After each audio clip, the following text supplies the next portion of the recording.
I must conclude on the note that the President has concluded, because the President deliberately evaded this 3-year, 5-year controversy that is haunting this country. And he should have been the lead person who should make a clear statement before us so that it become an official statement of his position. Since that is not done, I will do it. Honorable Speaker, before 1st December 2016, all these Gambians who are beating their chests, that yes, we wanted, that we are bringing about change so that we can have this. I must say that 99.9% of Gambians never expected that change will happen. That is the truth. You expected nothing after 2016.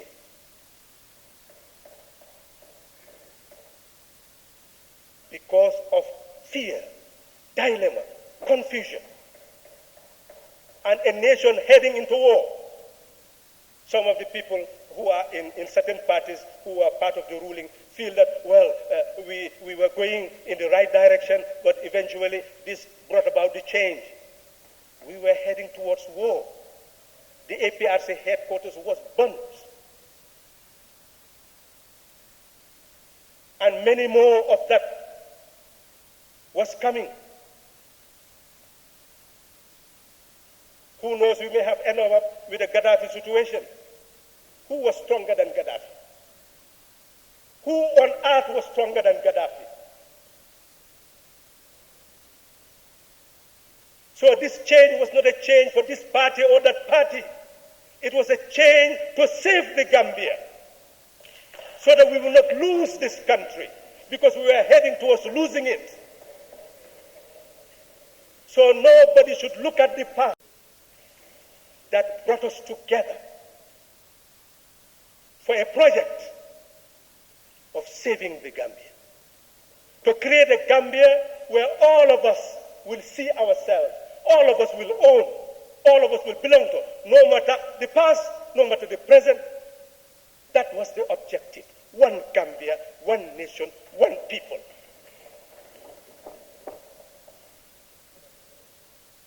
We met together, and I must now declare that humility, I didn't want to make any. I was the first to invite presidential candidates, not parties. Because if we invited parties, people were so angry, especially one party whose leader was in prison. You call them Halifa Saleh and say, come and we make you a president. They will think you, Halifa Saleh, you are mad. That's why we didn't call parties, we called presidential candidates. And discuss until we can see that at least the presidential candidates are identified, no newcomers will come. We closed that and went into negotiation as to how to select one of them to be our flag bearer. That's how it happened. Any other thing is fairy tale. And we must thank, and I told him that when I saw him, that you will leave a legacy, and that is Dembo Bojang, that you will leave a legacy if we work together to make sure that this project works. And it is that Dembo Bojang who should have been chair, who told me, let me be chair. I said, you are the fitting person to be chair. He said, well, I must select Honorable Fatoumata Tambajang to come and join me to be co-chair. He is the one who selected Ajaratu Fatoumata Tambajang to be there because she did not belong to a political party. That is the truth. Any other thing is fairy tale.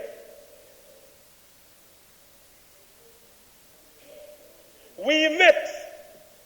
We eventually agreed because none of us could be president. None of us could sell himself or herself. None of us could sell his party or her party. That is why we say let's develop a tactic that can build confidence within us. So that whoever is selected, everybody will go and fight so that you are there. That is what brought about the 3 years. That let us meet, let us agree. If we have 3 years, you will not stand in the next election, you will also not support any side, then we will have a level ground for multi-party contest, and Gambia will be the most democratic country in the world. That is the agenda. So those who talk about 5 years, when that 5 years was being discussed, we knew that that's what the Constitution says. You don't need to negotiate that. That is the language of the Constitution. We only said 3 years as a tactic, not to deprive anybody of power, but as a tactic. And the tactic succeeded. We changed the country. Gambia became the darling of the world because the ambassadors did not believe it will change. The international community did not believe it will change. Everybody abandoned the Gambia. Even ECOWAS did not monitor the presidential election because they felt that there will not be a level ground for multi-party contest. Nobody expected the change. That is the truth. We brought the change, everybody was surprised. Everybody embraced the change. Not we in few people, but the whole nation. That's what I mean. We brought about the change as a nation. And everybody was surprised. And Honorable Speaker, we should have continued to build a nation, not build political parties. So if any of us sit here today in the name of political party, and you claim that you are in support of the coalition agenda, I will say you are not.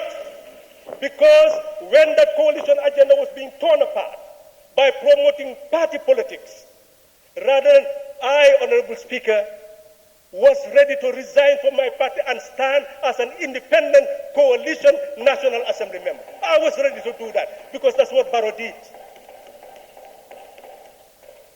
So that together here, we'll make sure that the coalition agenda will be fulfilled. One person cannot fight everybody. And the nation would have been stable. There will not be witch hunting of any sort. Nobody will be claiming anything. All these anomalies that are being said by our brothers and sisters from Phone, all this would not have happened because we would have been one people, reshaping the destiny of this land. This was the intention of the 3 years. But that was torn to shreds. And now you have an executive presidency who will appoint you and remove you as former coalition partners. Where is your coalition power? Do you have power to remove him? Do you have power to determine whether he sits 3 years or 5 years? You have no power, you the coalition members. You don't have a coalition. That is the truth. That agenda has disappeared. And those who now talk about agenda, coalition agenda, 3 years. Honorable Speaker, people must remember. On the 2nd, the former president accepted. I was in my home when the IEC called me and said that State House wants to talk to me as the spokesperson of the president. I said, give them my phone. Honorable Balajahumpa called me and said that, well, State House wants to talk directly to the president to concede. I called the president and said, leave this phone, they are going to call you. And all of us heard what was said because it was on national media. They conceded. Honorable Speaker, 1 week, there was a renege of the position. We knew that there was already a rolling back before you people knew, because we had transitional forces that were supposed to liaise to facilitate the transition. But we were unable to meet. And we knew what that person who was heading their side told us. That's when we knew that vaccination was coming. Eventually, there was a reneging of the position, Honorable Speaker. Now, I'll come to conclude that very soon. The reneging of the position. What happened? Many people came to us and said, let's get up. When there were troops in the streets, sandbags, soldiers everywhere. And Section 99 of the Constitution says that if the nation is at war, you can prolong the National Assembly and the term of the president. We said, peace. His term ends 18th January. And when it ends, If he continues, he becomes a rebel. Anybody who supports him will become a rebel. That's what we told people. Calm down and wait to claim your victory on the 19th. And when ECOWAS came, they were proud. They felt that this was the most pleasing mission that they have ever carried. When they met people and found out everyone was ready and we knew exactly what we wanted, it pleased them. They accepted that they will also wait for the 19th and they will come and join us in the celebration. But they went and prepared their standby force. We asked them not to issue any military threat because the Gambian constitution says 3 months before the end of the term of the incumbent, we should have an election. So if we have an election, he still has a residue of time left. And we want constitutional legitimacy. We also want electoral legitimacy. We have electoral legitimacy. Now we will continue until we have the constitutional legitimacy. Let's leave him to make himself an outlaw. That was the decision. We are now telling you, those who are talking about 3 years, that under the Gambian Constitution, Section 65 provides for resignation by any person who is president.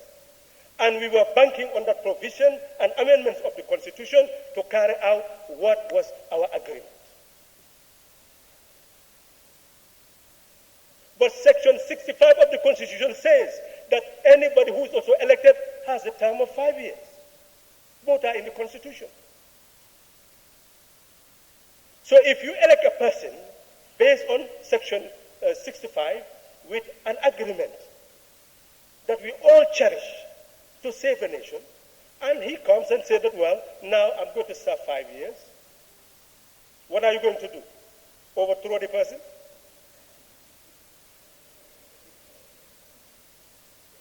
So who is now on the side of legality? So let's understand what happened here. And Honorable Speaker, let me come to this conclusion. On the 20th of January, nobody could predict whether bombs will not fly everywhere in the country. Whether it was land, sea, or air, some people felt that change will never come except through war. That trajectory was changed by people in this country and dealing with the right forces. Not only Gambian forces, but also not only with ECOWAS forces, but all forces, for them to see that internally we were at peace. Because on the 20th, everybody was inside. Where were you? Inside the homes. The streets were empty, markets empty, everywhere was empty. Who was going to remove the person from the State House? People in their homes? And Honorable Speaker, when there was resistance, you hear some young people say, we the young people, we did it. Honorable Speaker, they came and said, Gambia has decided. Start tearing things down. When the man said now that he's not going, what happened? They start arresting people. Nobody dared to put on those T-shirts. Some ran to Senegal. I'm not trying to, caricature people. I'm telling you the fact. These are facts I don't want to say, but you were forcing me to say it. And I will say it. And I was there calling me and the president to see how they will be released, those arrested, until we settle everything down. This is the truth. So where is power? It's the might of the people, the might of democracy that has made it possible for him to be sitting where he is and for us to be sitting where we are. It's the might of democracy, not the might of an instrument of coercion. That is the reality. So it is the president who can honor his mandate as per the coalition or honor his mandate as per the Constitution.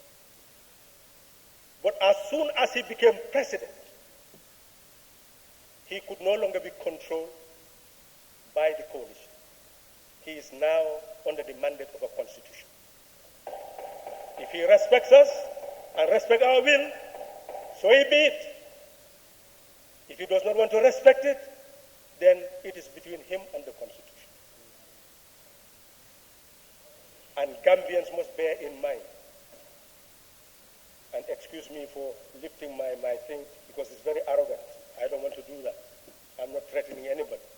But bear in mind that ECOWAS and the UN had only one role, which was conveyed to me very clearly. And the role was reversed a bit because of something, and I will conclude there, Honorable Speaker. That's something I'll tell you. Their role was to ensure that the elected president of the Gambia is seated and is protected. And when they were coming with that mission and to fight anything that was on the way of that. And they wanted to do more, in fact.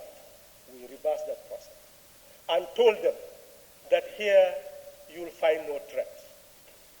Because all the security chiefs, everybody was united at that time that it's finished.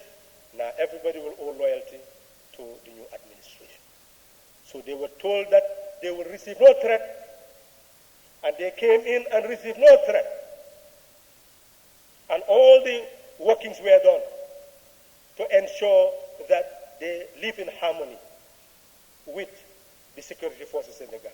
All that was done, negotiated, and people put in between. And we had the peace. But, Honorable Speaker, if there was resistance, there will be war, and we will not be here.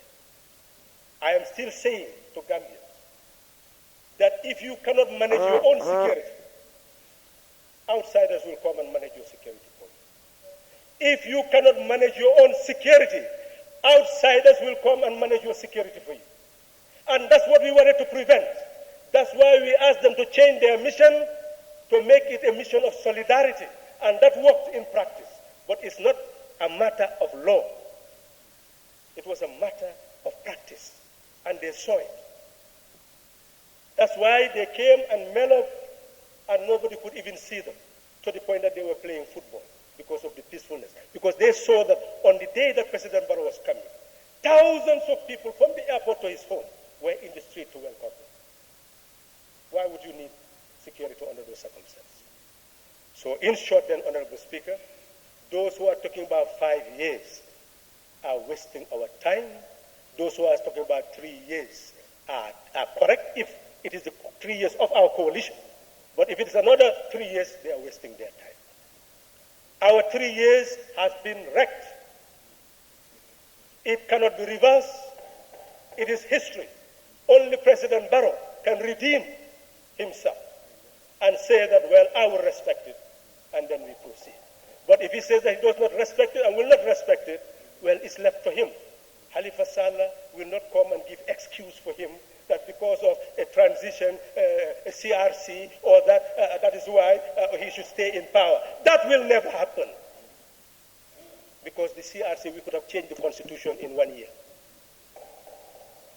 Honorable Speaker, let me therefore ask Gambians that this country does not belong to President Barrow, it does not belong to Halifa Sallah, it does not belong to this National Assembly, it belongs to the Gambian people.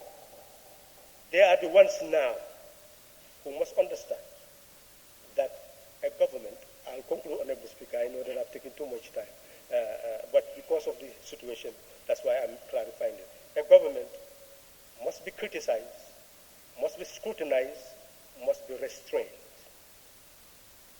and then must be changed according to the Constitution if you believe in democracy. But change by overthrowing it if you don't believe in democracy.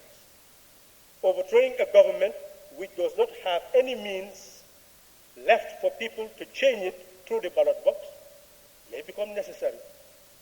To overthrow a government which does not create any democratic base for the existence of a citizenry may be necessary. But where a government can be removed through the ballot box, you look for the term limit established by Constitution and then abide by that term limit and remove that government should you believe that restraining, scrutinizing, and criticizing it is not enough, that it cannot cannot deliver, then remove it when the time comes so that you serve your